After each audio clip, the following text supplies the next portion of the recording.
Jehovah no piantry ahy, tsisy mahory ahy, tsisy ny mampandry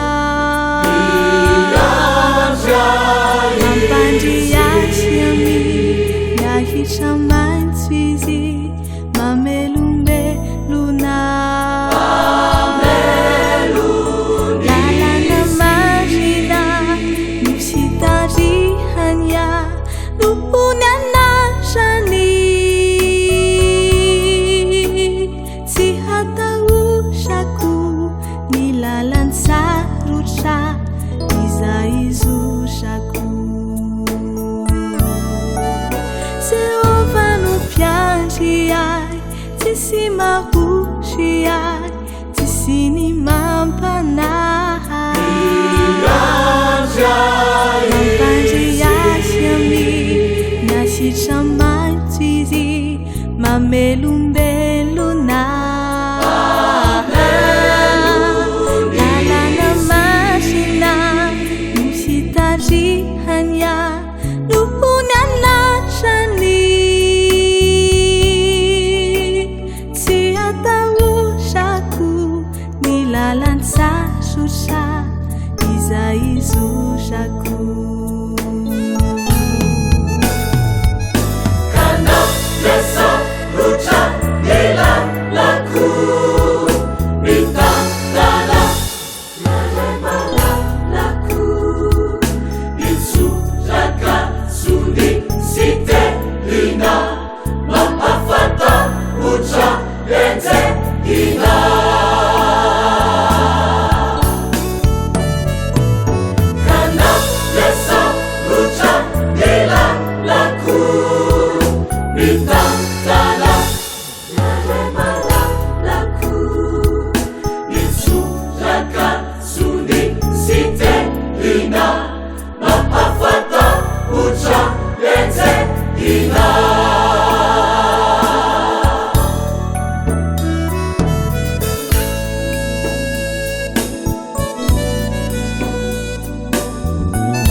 Tsisy mahory ahy, tsisy ny mampanahy tsy bavako no hamelarany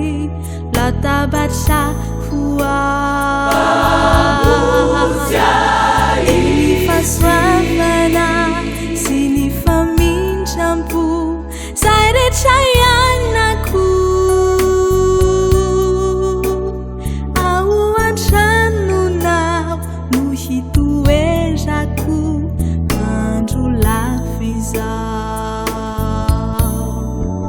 Jehovah no piantry ahy, tsisy mahory ahy, tsisy ny